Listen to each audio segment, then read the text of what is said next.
All right, on this week's episode of Vets in Real Estate, we've got Jason Bridgeman, a former training instructor for the Air Force, turned property manager. So if you want to know what happened to your training instructors after the military, Jason may be your guy. So stay tuned and we'll hear his story.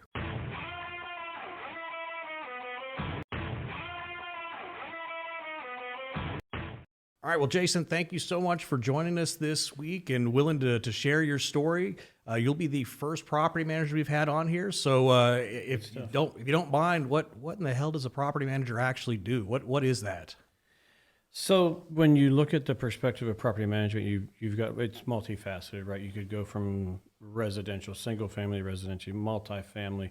You could break off into commercial. You know, there's just like the real estate world, there's a total variety of different avenues you can go down within that property management world. But I guess in a quick term, the job of a property manager is to take someone's investment, is what we like to consider those properties to be investments, whether that's a purposeful investment or whether that's something that they became a property owner out of default, meaning someone left the city, personal affairs, or investors that are building their portfolios. Our job is to take those investments and protect those investments, just like it was your own home, basically. So anywhere from marketing the property to ongoing maintenance of the property, tenant placement, tenant applications, basically from the moment we get that property throughout the lifeline of that property, we're making sure that it's being taken care of, that you're doing the deferred maintenance, you're doing your property checks, and making it such a relationship with that owner, which actually becomes a second marriage, making it such a relationship to when they get their property back, it's in the same or better condition. So the appreciation factor, if that does in fact occur, which it typically has in San Antonio, they then can take advantage of that appreciation factor. Now, does it always happen that way? Of course, we may get into that as well, just based upon term of tenancy or whatnot. But our job as a property manager is to take someone's investment, which is typically the largest investment they may make in their lives, and make sure that it performs for them over the number of years that they have it under management, and make sure when they get it back, it's something that they're able to sell, they're able to turn over a family member, but really protecting that investment that they've invested their money into. So how did you go from the medical field in the Air Force and then being a training instructor? I keep want to call you drill sergeant, but I know that's not what you guys call it, right? Either way, I'm still scared. How did you go from the medical field and being a training instructor in the Air Force?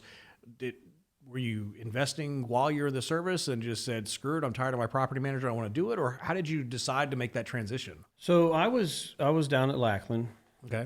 Lackland Air Force Base as a training instructor, and I had a supervisor named Quincy McMahon Henson. Quincy's still in real estate today here in San Antonio.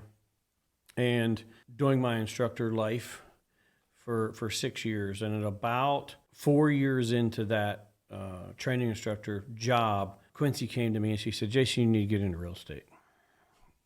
I said, Quincy, I probably told this story. I probably have told this story 1,000 times to 1,000 different people. And I said, Quincy, I yell at people all day.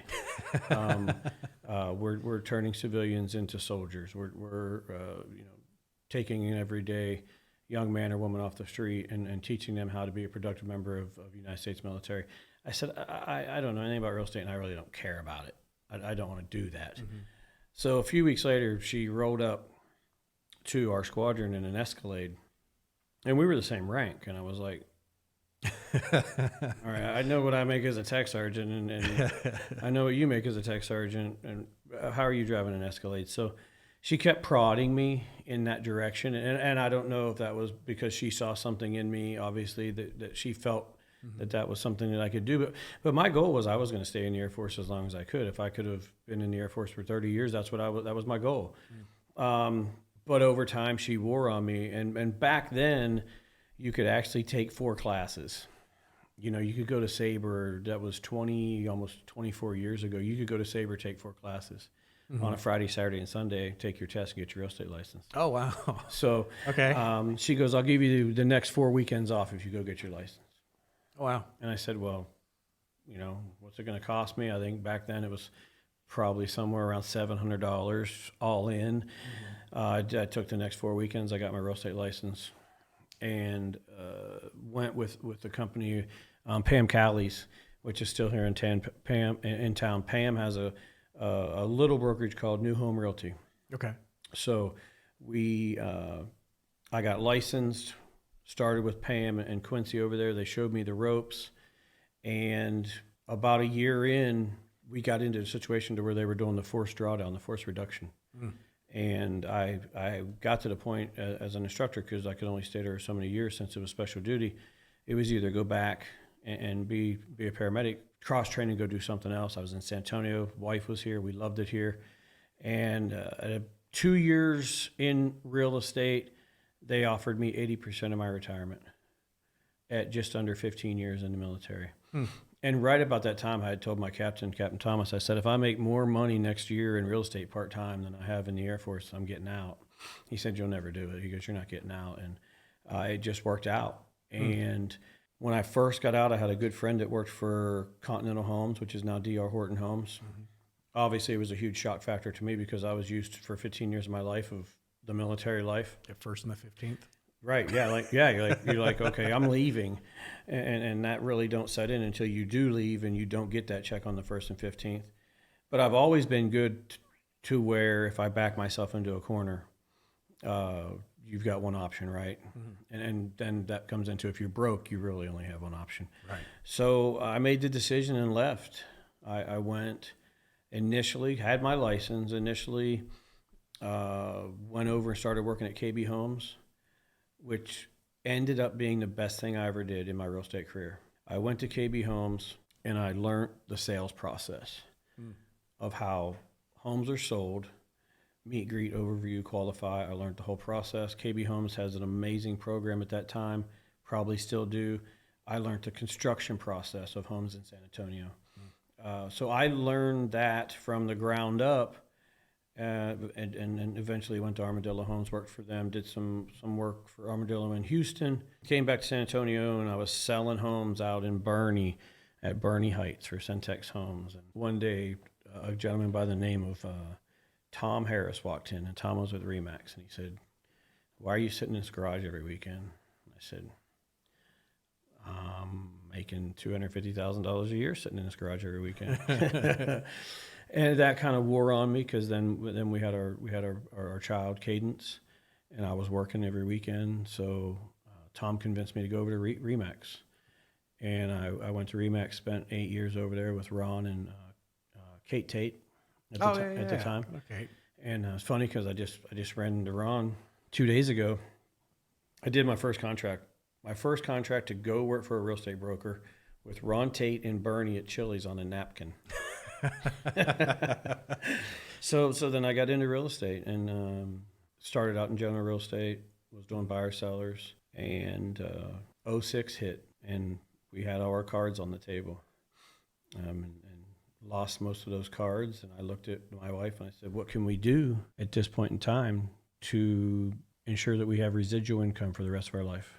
So we started a property management company with two doors, and that was probably 15 years ago. We started that. Now we're at 600. It's a little jump. A little jump. And I did have brown hair, brown beard at 15 years ago. But it's been awesome. It's the industry itself's been amazing. There's a lot of correlations, disciplines that if you take from your military career. And that was the first thought I had when I was active duty. Because you coming from active duty, you have active duty people that are active duty producers, and you have people that are active duty existents. Yeah. They're there. They're going through their day-to-day motions. And I experienced a little bit of that towards the end of my career. And my first thought was, if I get out of the military and work the same amount of hours with the same amount of intensity that I worked in the military, the sky's the limit. And I've been blessed. It's really provided an amazing life for my family and I, which has led me to be able to do some bigger things that we're working on now. But the disciplines that you learn in the military, the processes, the systems, the continued, in our squadrons, it was always CIP, the continuous improvement process. It was always looking at what you're doing and evaluating the practice, the procedures that you're doing on every day, and just routines. You know, I've kept the same routine. When I was an instructor, I got up at 4:15 in the morning. I probably still get up at 5:30 in the morning. And I've been out of the military now for 20 years, 20 years plus. But I still follow the same principles. Always have a process, always understand the process from beginning to end before you let anyone else do the process. We screw up a lot, but as soon as we screw up, we know we screwed up, and we make it and we correct it immediately. So yeah, my journey was quite unique, because people ask me that all the time, like, how'd you get into real estate? How'd you get into property management? I'm like, well, mine was kind of unconventional. When I left the military, I went and sold new homes. Not the way you thought. Yeah. Oh, I didn't envision that. Alan Como sold my wife and I our first home, and he was ex-Air Force. He was an ex-medic. And right when I was getting ready to get out, he goes, come sell new homes. You'll make six figures. And I went and did that from a little bit of, yes, a financial attractant, but I went and did that because I was scared, because I didn't have any money. Sure. Like literally my first sales meeting, I had to go to JCPenney's and buy what you're wearing now. I had to go buy clothes because I had BDUs and black T-shirts. Right. And on the weekends, I wore shorts and black T-shirts. That was my military life. That's all I knew. Right.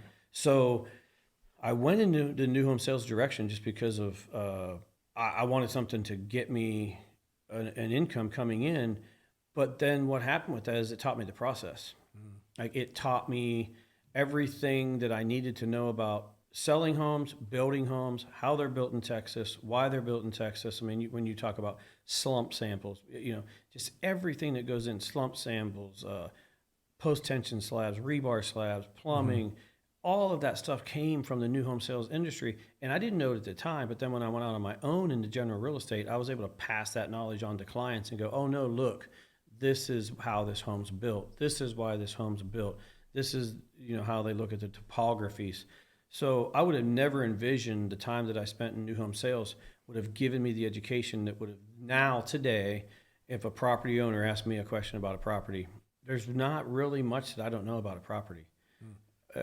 Whether it's electrical, plumbing, HVAC, roofs, and it all came from that first dive out the door, and which led me to find out that I'm really a gambler. Right? Fair. I'm really a gambler. Okay. Because my dad was mad at me.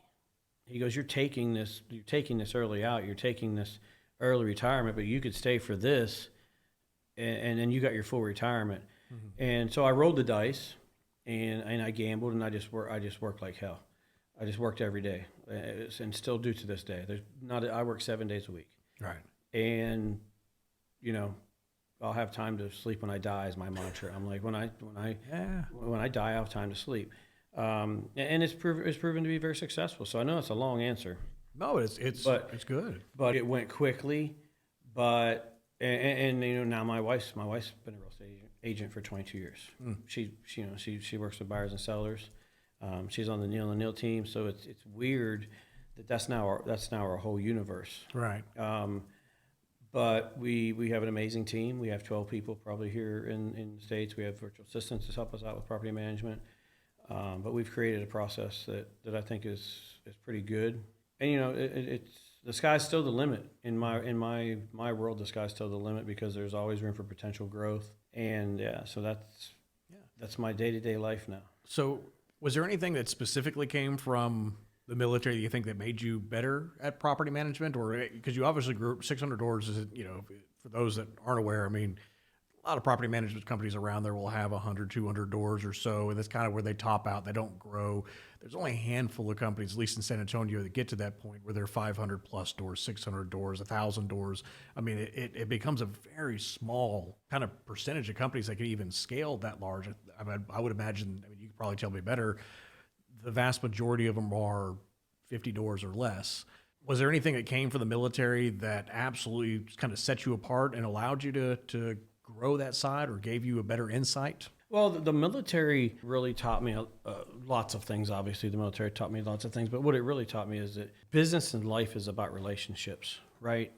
And, like last night, we're sitting out at Tardif's out on I-10, and one of my old instructor friends, Walt, walks in, and still great relationship. So when the instructor corps within the military is a very, very tight core of individuals. At that time when I was down there, there's 350 instructors. That's it. For all of Air Force basic training, there was 350 instructors. So we all knew each other. We all had each other's backs. And it didn't matter what squadron you're in, you went and helped somebody. Sure. And I would say the interpersonal communication skills that I gained over the years came from the jobs that I did. My first job at 18, when I started working in an emergency room, I was a medic, right? So you had to have a bedside manner. You had to have the ability to talk to people. Sure. Because you might be talking to an elderly person one moment, putting stitches in a 3-year-old the next minute, or starting an IV on a preemie. So you had to hone your interpersonal communication skills, your bedside manner. And then I went like 180 degrees and became a training instructor. It was like, for 8 years, I was nice to people. Right. We drove ambulance, rode in back of ambulances, created a demeanor from that world. And then I went and became a training instructor. And it's a mentor position. It's an authoritarian position. But you also have to understand as a training instructor that those young minds are sitting there looking for you to show them how to start their life and how to start their career. So those two different jobs and intertwining within those two different jobs worked well when I left the military, because it's the same exact thing in the real estate world. You might have a buyer that knows nothing about real estate. You might have a property owner that knows nothing about real estate. And then the next day you might have someone that has bought 50 homes, right? So a lot of the things correlated because you have to have hands-on or maybe not hands-on in both of those worlds. So it worked out perfect in my mind, because I think early on when I was young, I learned how to be a chameleon, so to speak, adapt to different personalities, adapt to different situations. Like as a property manager right now, if your house flooded, you're going to be like, okay, the house flooded. Right. But then if you became a landlord by default, and then you got orders out of here and you're now at Little Rock and your house floods here, you're going to freak out. Right. So you have to have the ability as a property manager to help both of those people. One that's gone, one that's afar, one that's overseas, one's at Ramstein Air Force Base, and they just found out that their tenant moved out. And I've done it long enough now, and what I always tell my folks is like, look, we're seasons. You have to understand that someone moving out of a house to us is like, okay, someone else moved out. That's a Tuesday. Okay, was it just one, or was there 3 that moved out? But to that gentleman and to that lady that owns that property, or whomever owns that, they're sitting in Germany, and they found out they got a vacancy. Right. That's a problem. So I believe, based upon the different things I did throughout the military career, it helped me be able to deal with folks that are expecting what happens and those that are not expecting what happens. And it was the same thing in the training instructor world. You have 60 troops every 6 weeks.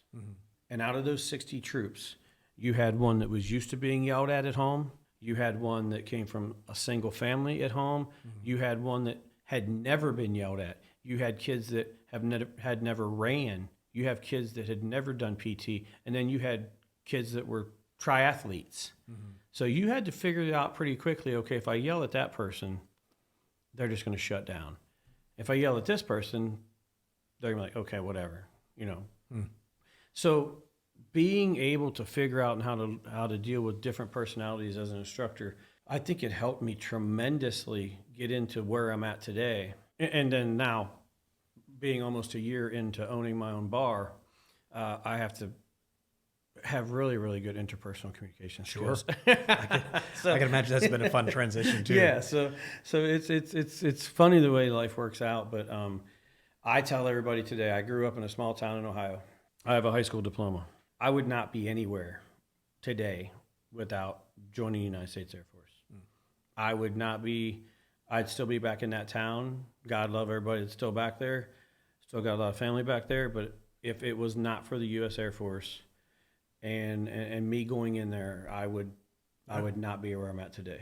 I think many of us that are on the enlisted side have that same story. Same thing for me. There's still the townies back home that, I mean, they got a job, they're making ends meet, but they haven't had that level of success that I think, from joining the service, I mean, teach you a ton of things. You could put, I remember when I transitioned out of the military, I ended up going to college, and they're talking about in business school, do your elevator pitch, blah, blah, blah, blah. What is it you've done? So I'm sitting there going through, and I was like, all right, I maintained aircraft, I had $3.2 billion worth of stuff on my hand receipt. So I remember going to the teacher and practicing. I was, I'm a former soldier with $3.2 billion worth of assets I've managed, and da-da-da-da-da. And he's like, don't make up numbers. I was like, Apache's 40 some odd $1 million. I had 12 of them that we were responsible for.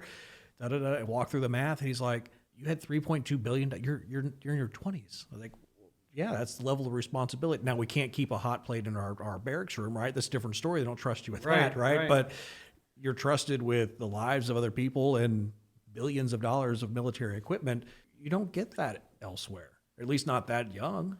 Well, no, that's what so when I was stationed back in North Carolina as a medic and worked in the emergency room, and as a medic in the United States Air Force, it's equivalent to a paramedic on the outside. Mm-hmm. And I had went, and when I was active duty, to a couple of different hospitals to get part-time jobs. And by no means or no exaggeration, as a medic in the United States Air Force, I was starting IVs. I was putting sutures in people. Mm-hmm. I was putting casts on people. I was getting called down to the OBGYN unit and starting IVs on preemies, mm-hmm. and everything. And if you got the right qualifications, you could push medications in the Air Force. You could become an IDMT. You could basically be a nurse practitioner in the Air Force and and then go down to the civilian hospital and ask them what you could do, and you could take blood pressures and change bedpans. Yeah, the civilian world they just did not understand the training that someone at 18 or someone at 20 got, that they had sent people to school for 4 to 6 to 8 years. Yeah. And we're already doing it. Right. And there's no way you did that. And I go, okay, take me to an emergency room. I'll do it right now. And I'll do it all day long. And I'll probably do it better than the people that you have in the emergency room, because we were doing it at a high volume. Right. On military installations and in deployed locations. You're doing that at a high volume. So that was my biggest struggle. I had great success when I left the military, but my biggest struggle was making people understand that, look, most of your military folks are coming out of the door, and they have a high degree, a high level of education that you would not imagine was attainable with even in a 4 to 6 year time frame. Yeah. And then if you look at somebody that's been in the military 30 years, well, you don't have a degree. It's like, okay. And? Yeah, it's like, okay, you don't have a degree, but I've done all of these things along with all my brothers and sisters, and your brothers and sisters that are in the military.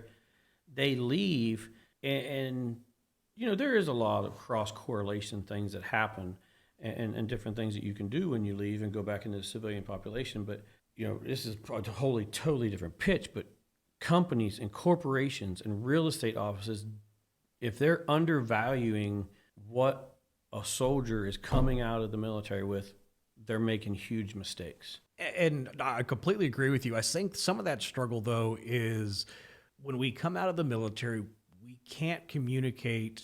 We forgot how to communicate in a civilian world. Right. How do you bridge that for somebody who's coming out of the military, who's talking about, all the acronyms, and at least in the transition programs, they tell you to drop the acronyms and dumb it down and all that kind of stuff. But how is somebody transitioning out of the service? How can they better communicate that value? Because I ultimately think that's the struggle. I know that was my struggle coming out, was I spoke in such a strange language that people didn't understand what I was saying or what I was really doing. How do they bridge that?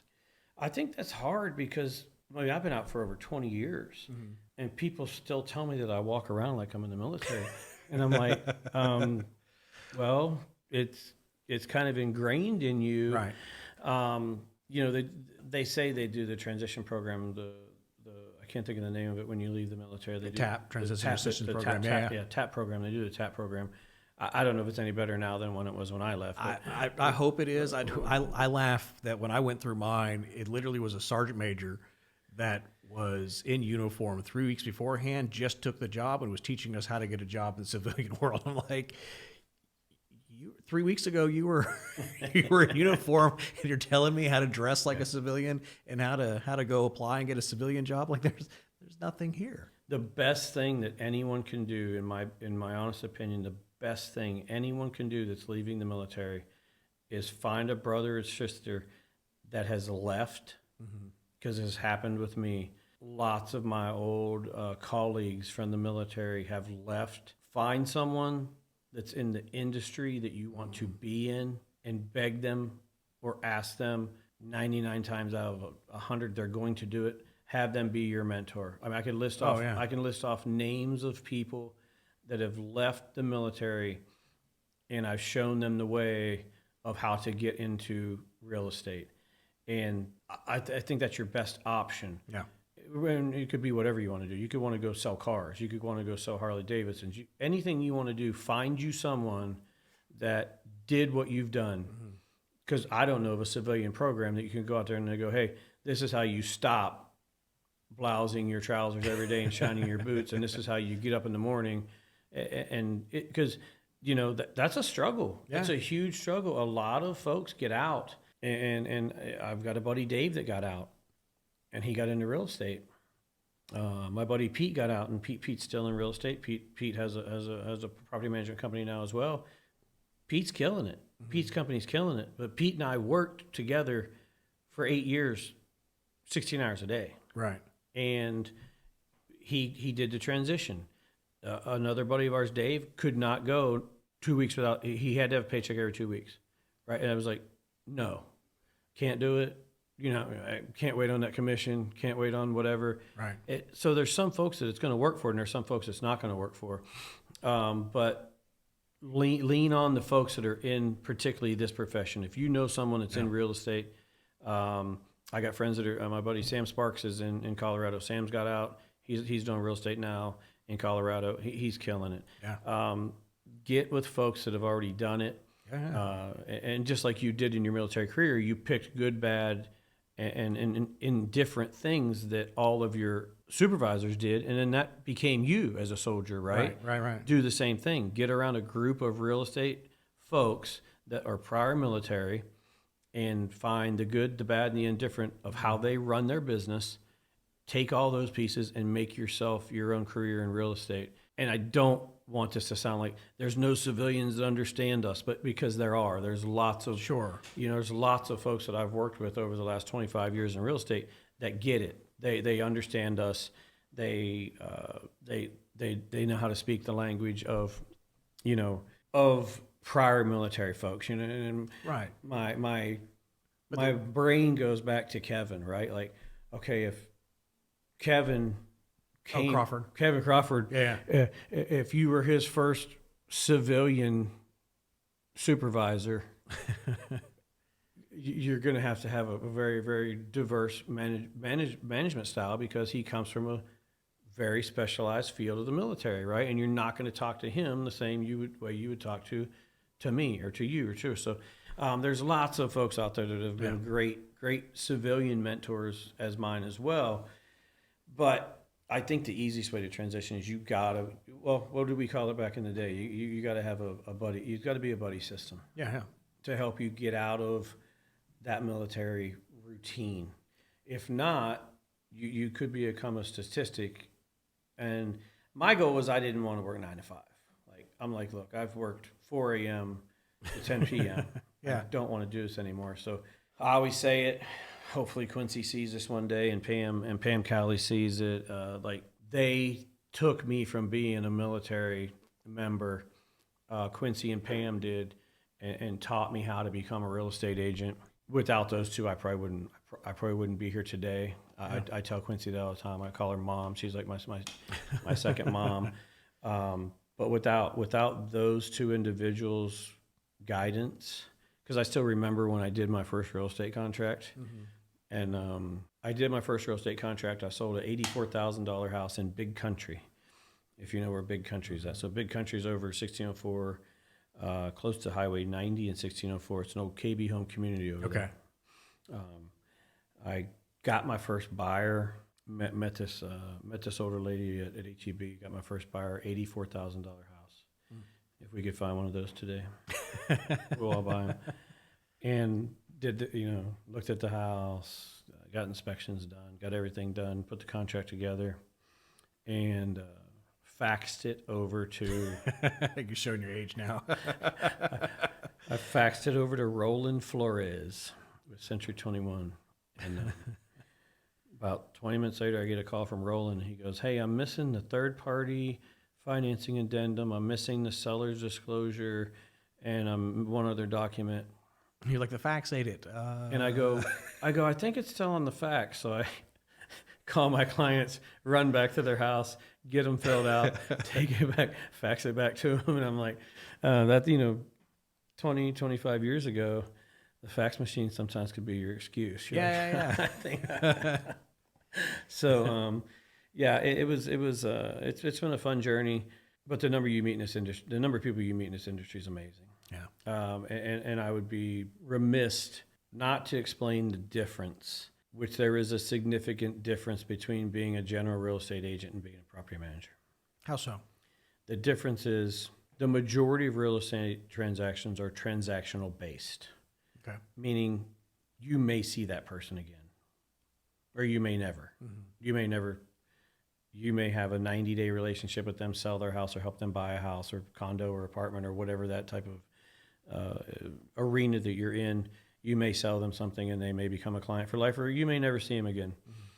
Mm-hmm. And it's very competitive, right? General buyers, seller agents, they're there to get your client, and you're there to get their client. That's the name of the real estate game, right? Is like leads.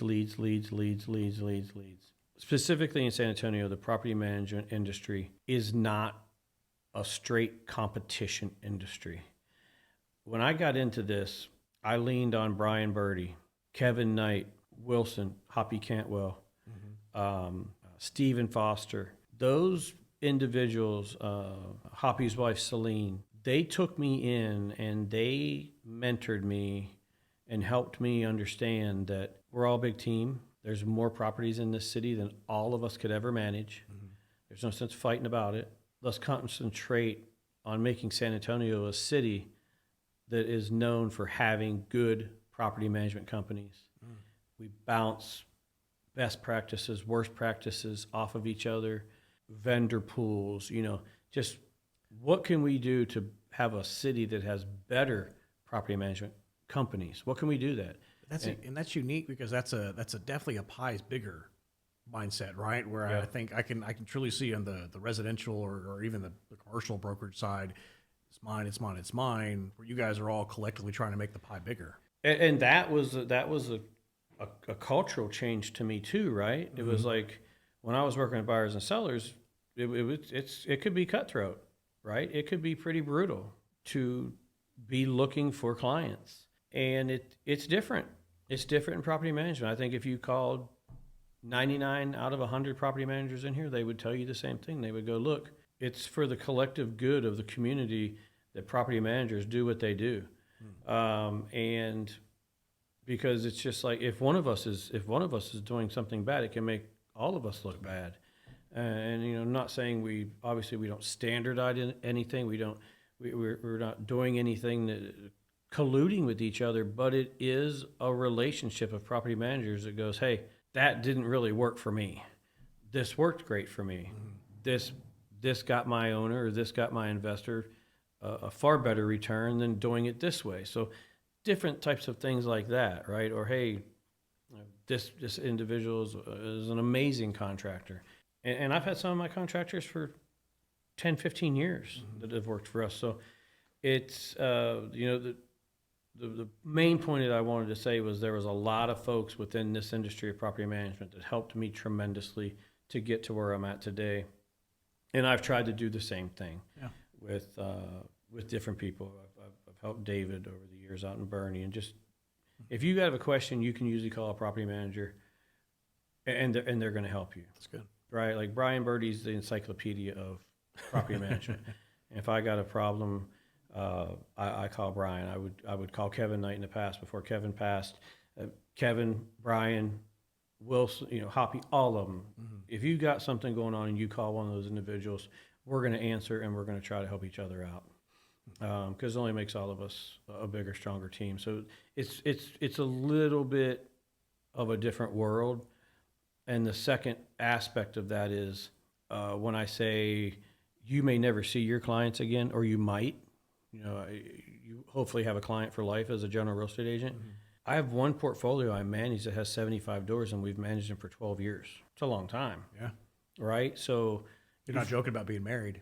no, you form a relationship. You know, this individual has flown to see me. I've flown to see him. I've flown to see his relatives. So you become becomes a part of your family. Because when you're managing 75 houses, it's worth $15 million. Yeah, that's the retirement. That's their kids' wealth. That's everything. They have to trust you. Yeah. And they have to like you. And that's the difference that I've seen when I went from working general buyers and sellers over to property management. It's like, look, no, you got 10 houses of mine, and if those 10 houses don't do well, then my retirement's SOL, you know what I'm saying? So it's definitely different, and you have to be able to adapt to those type of things. So if you were to sit back and look at, 20 odd years ago, exited the military, is there anything you would have done differently? Or if you were now, maybe the better question, if you were exiting today and coming into real estate, is there anything you would have done differently knowing what you know now? I don't think I would have done anything differently than I wish I would have been better, knowledgeable early on in my career within the personal investment side of things, right? So, and I still wish that was the case with me today. I've diversified now into a little bit of a different industry as well, still involved in the property management world of things, but the number of opportunities that are presented to you over the years by being in real estate that you don't know when you're young in the industry that you miss could have been another arm of my diversification of my portfolio, so to speak, correct? Yeah. If I would have known at 10 years I would be getting out just shy of 15, I would have spent 5 years studying real estate investment, foreclosures, ARMs, all of the different types of financing, short sales, all those different things on the investment side. I would have studied those like crazy, because now I would probably have 150 of my own homes. Right. If I would have better educated myself. So if you're getting out and you're like, hey, I'm thinking about going into real estate. Well, yeah, think about real estate as a way to support yourself, a livelihood, a way to support your family. But during that journey, there are going to be so many opportunities, and it might be residential, it might be commercial, it might be land, farm and ranch. There's going to be a million opportunities. And if you come in young out of the game and you understand OPM, if you understand other people's money, if you understand those types of things early on, you'll get rich quick. Yeah. You'll get rich very quick. And you'll have an amazing portfolio. That's the only aspect of it that I didn't really think about when I was leaving was, oh wow, I'm going to walk into people's houses and they're just going to be done. And I learned these things over the years, and now I know how to take advantage of those things. But I walked into houses before where people were like, I just don't want it. I want to get rid of the house, and you can have it if you give it me $87,000. And you're like, well, it's worth $160,000. You're like, early on, you're like, okay, well, I don't have $87,000. Well, now I know I can go figure out how to get that $87,000 real quick, or I can do a wrap, or I can do owner financing. Those are the things. If I would have known 25 years ago, you'd be on my podcast. Fair enough.